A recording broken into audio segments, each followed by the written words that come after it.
Bonjour à tous. Aujourd'hui, ben oui, pas de chance, il pleut aujourd'hui, donc impossible de faire ma vidéo en extérieur ni en véranda, ça fait trop de bruit, donc nous avons repris nos quartiers d'hiver. Alors aujourd'hui, abordons le sujet du jour qui sera quelle quantité d'or, pardon, détenir dans son portefeuille.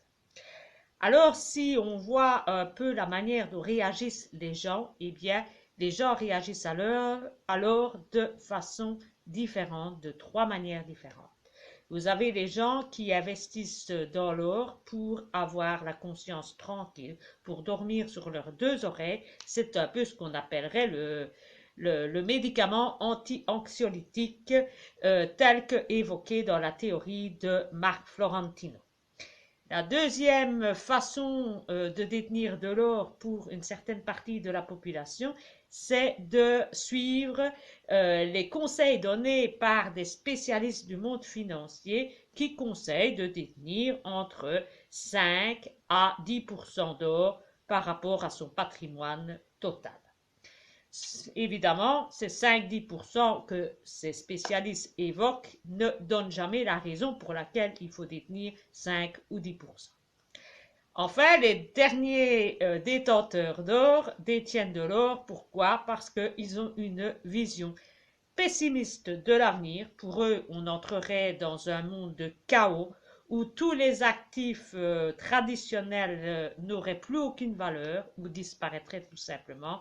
Et la seule façon d'encore avoir un actif qui soit monnayable et qui ait une certaine valeur et échangeable sur le marché, eh bien, ce serait l'or. Et par conséquent, bien, ces gens-là, ils ne prient plus que par l'or et ne possèdent plus que cet actif. Donc, pour ces derniers, eh bien, ils vont essayer de posséder le plus possible d'or pour se prémunir de leur vision pessimiste à long terme. Voilà, donc voici les trois catégories de personnes telles qu'on peut le percevoir au niveau financier dans leur comportement usuel. Maintenant, nous allons nous rappeler les règles de base de l'or. Il y a deux règles de base. La première règle, c'est que quand on investit sur du court terme, eh bien, il faut prendre le moins de risques possible. Or, l'or est un investissement très volatile, moins volatile que les autres matières précieuses, il faut bien le reconnaître, mais ça reste volatile. Donc, par conséquent, investir l'or sur du court terme est une aberration parce que les risques seront plus importants que le rendement que vous aurez. Donc, troisième point, vous devrez investir dans l'or en sachant que c'est des investissements à très long terme. On peut faire le parallèle avec l'immobilier. Qu'est-ce que veut dire investissement à long terme? C'est-à-dire prévoir votre pension, acheter une maison dans 20, 30 ans, 40 ans, peut-être quand vous changerez, que vos enfants sont partis à leur ménage ou que vous voudrez prendre votre pension et partir dans un appartement parce que ça deviendra trop difficile pour vous. Oui, c'est concevable. Ou alors, si vous avez l'impression que l'avenir est pessimiste et qu'il faut vous prémunir contre une crise monétaire ou vous assurer une certaine assurance pour votre patrimoine que vous possédez déjà dans d'autres secteurs qui sont à risque. En dehors de ça, eh bien, il ne faut pas investir dans l'or. Vous n'allez pas investir aujourd'hui dans l'or en disant que vous allez refaire votre toit dans 6 mois. Vous n'aurez pas augmenté terriblement en rendement, mais vous aurez pris le risque de perte et de vous retrouver avec moins que ce que vous avez investi. Donc, par conséquent, quand c'est comme ça, des investissements à court terme, que ce soit pour un toit, un achat d'une voiture dans un délai très rapproché d'un an ou deux, eh bien, dans ce cas-là, il vaut mieux mettre l'argent sur votre livret ou investir en bourse si vous le souhaitez, mais surtout pas en or, puisque là, vous avez un risque qui sera beaucoup plus important que votre rendement. Voilà. Et on finit avec les règles de base. Maintenant, voyons comment est-ce que l'on peut déterminer sa proportion d'or dans son patrimoine. Pour ça, nous allons voir trois théories différentes et au fil de ces trois théories, eh bien, nous prendrons une conclusion générale et nous essaierons d'en tirer la meilleure conclusion possible et après, ce sera à vous à être le maître de votre destin. Voilà, voyons ça tout de suite avec les 3 théories différentes. Alors, pour démarrer notre analyse intellectuelle, nous allons passer par un postulat de base. Pour ça, nous allons nous baser sur un portefeuille de départ que tout un chacun est susceptible d'avoir parce c'est le portefeuille vraiment caractéristique que tous les banquiers proposent à leurs clients qui est d'avoir 60% d'actions, 40% d'obligations. C'est le portefeuille type, on dira de la ménagère, un peu du beau-père de famille, qui veut pas prendre de risques, qui veut s'assurer un avenir, un petit bas de l'aile à côté, sans prendre trop de risques et qui est en général plus rentable pour les banques que pour leurs clients. Mais c'est ça que l'on va vous proposer. Dans la majorité des cas, c'est ce que nous avons tous en côté comme avoir banque en banque. Donc, c'est sur ce postulat-là que nous allons démarrer notre analyse à ce sujet. Donc, voyons nos 3 théories les unes après les autres. Nous commencerons la première avec une thèse de doctorat de Thi Ong Van Hank qui a été remise le 6 décembre 2010 à l'Université d'Orléans et qui avait pour sujet le marché parisien de l'or entre 1941 et 2009.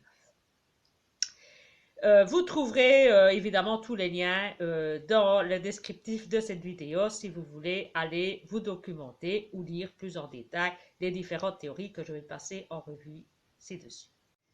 Alors, pour faire court et un résumé bref, court et succinct sur cette thèse de doctorat, eh bien, que peut-on retirer de cette théorie? C'est que, eh bien, c'est une théorie qui ne brasse pas l'ensemble des situations, puisqu'elle ne couvre qu'une période la plus favorable pour l'or, puisque l'analyse ne porte que sur la période qui était haussière pour l'or. Donc, l'analyse touche sur une période favorable, mais n'évoquera jamais la période baissière de l'or et comment réagir à ce moment-là.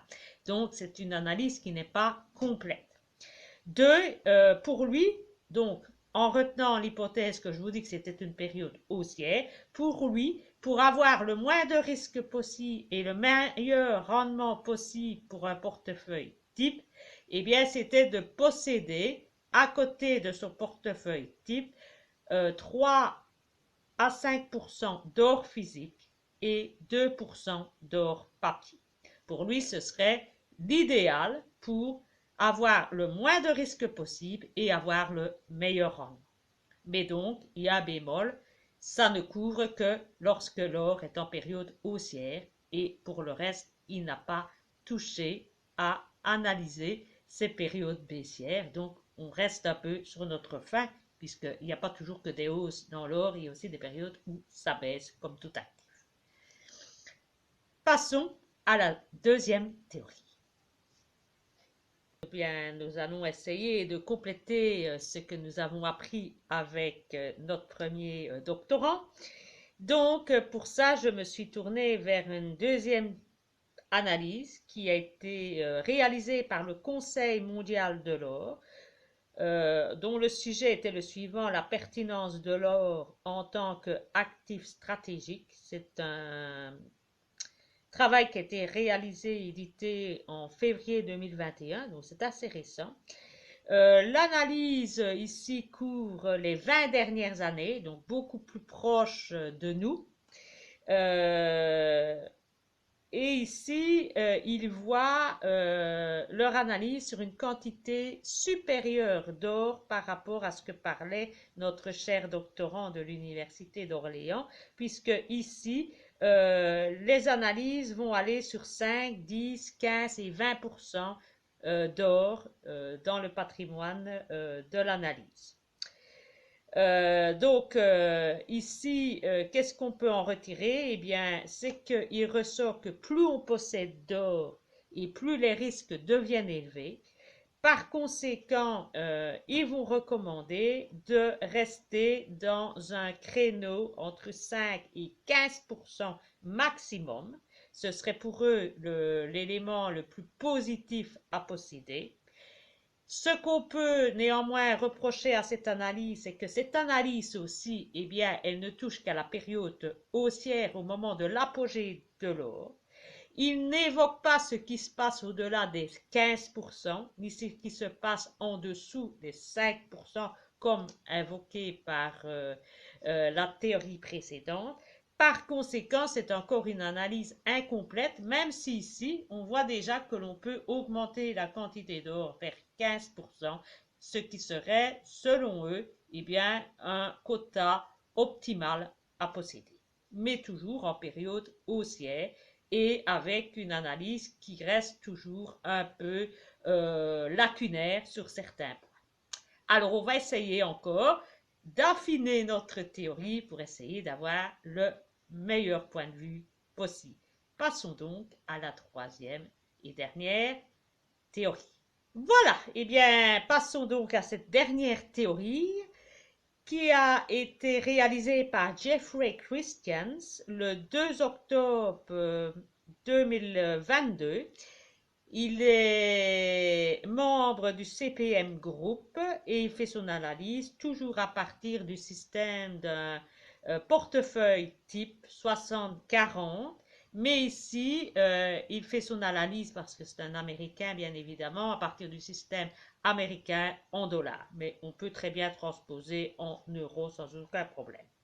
Alors cette théorie ici, eh bien, elle est un peu plus précise que les deux autres. Elle va pouvoir venir bien évidemment affiner et compléter ce qui vient d'être dit.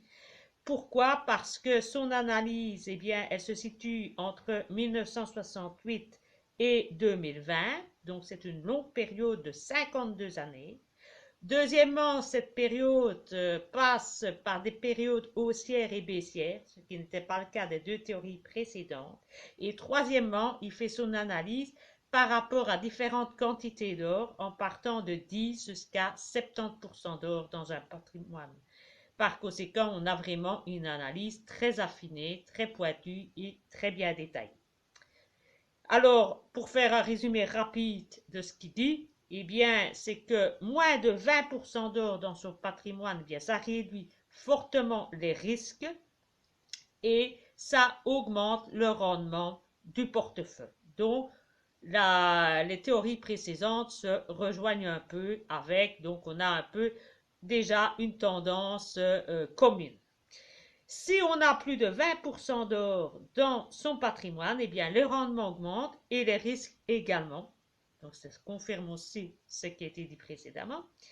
Alors, que peut-on retirer de Jeffrey Christian? Eh bien, Jeffrey Christian dit que l'idéal, c'est de posséder 25 à 30%, donc lui, il est quand même beaucoup plus haut que les deux autres, d'or dans son patrimoine. Cela permet un rendement historique supérieur avec des risques les plus minimums possibles.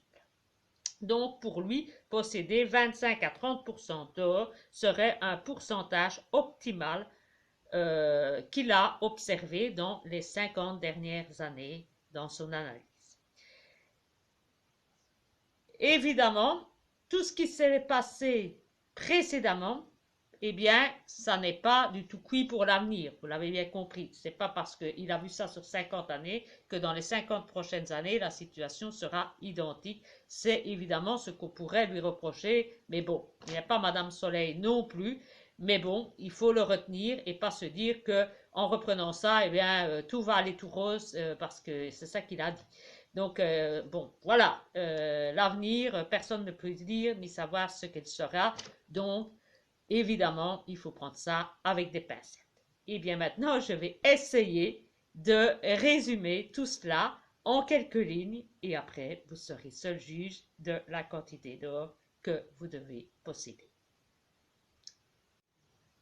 En conclusion, eh bien, la première conclusion que l'on peut tirer, ce serait pour éviter les catastrophes, eh bien, ce serait d'acheter de l'or dans la période évidemment haussière.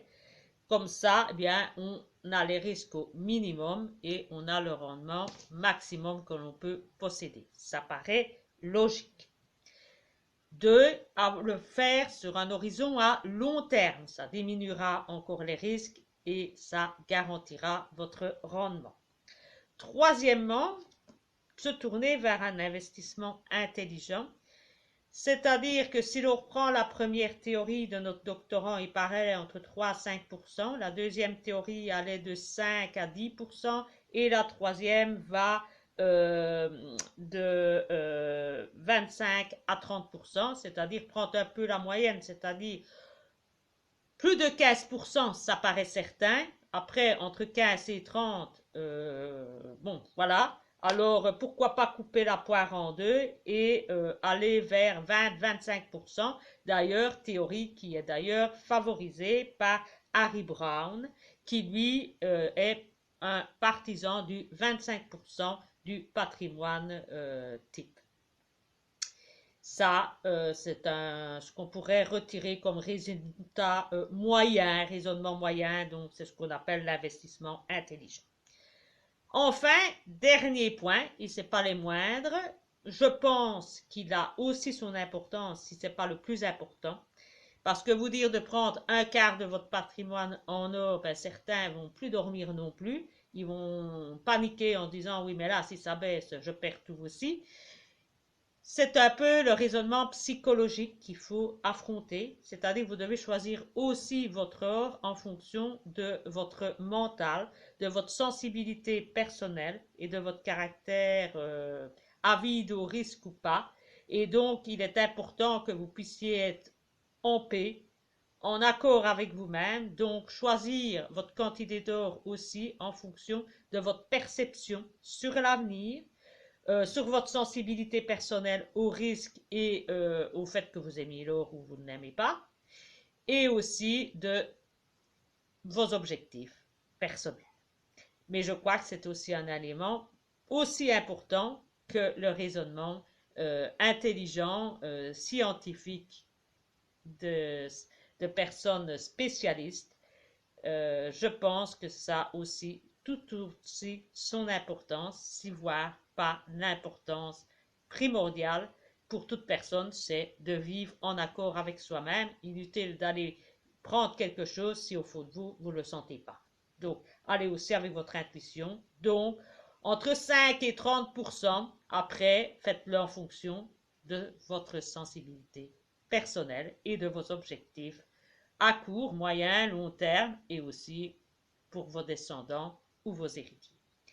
Je vous dis à bientôt, prenez bien soin de vous, au plaisir de vous revoir avec un nouveau sujet d'ici une quinzaine de jours. À bientôt, bonnes vacances et on espère le faire la prochaine fois avec le soleil. À bientôt les amis, prenez bien soin de vous.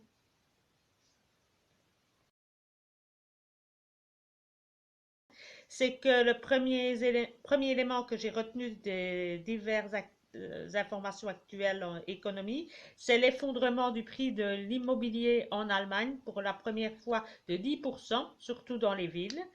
Ça suit un peu le cours qu'il y a un peu en France, mais bon, c'est quand même la première fois que l'Allemagne subit depuis 2000 une telle baisse. Donc il faut quand même en tenir compte pour les prochains mois. Et également que le nombre d'habitations qui sont attribuées à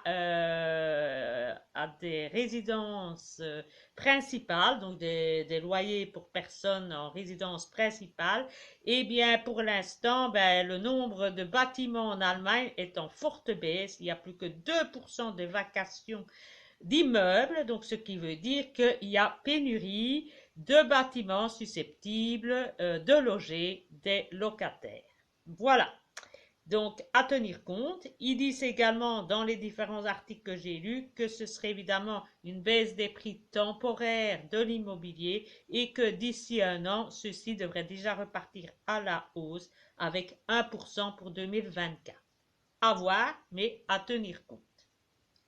Deuxième information que j'ai retenue et qui a aussi son importance, c'est que la Chine a décidé de restreindre l'exportation de deux métaux rares qui sont vraiment indispensables pour les semi-conducteurs.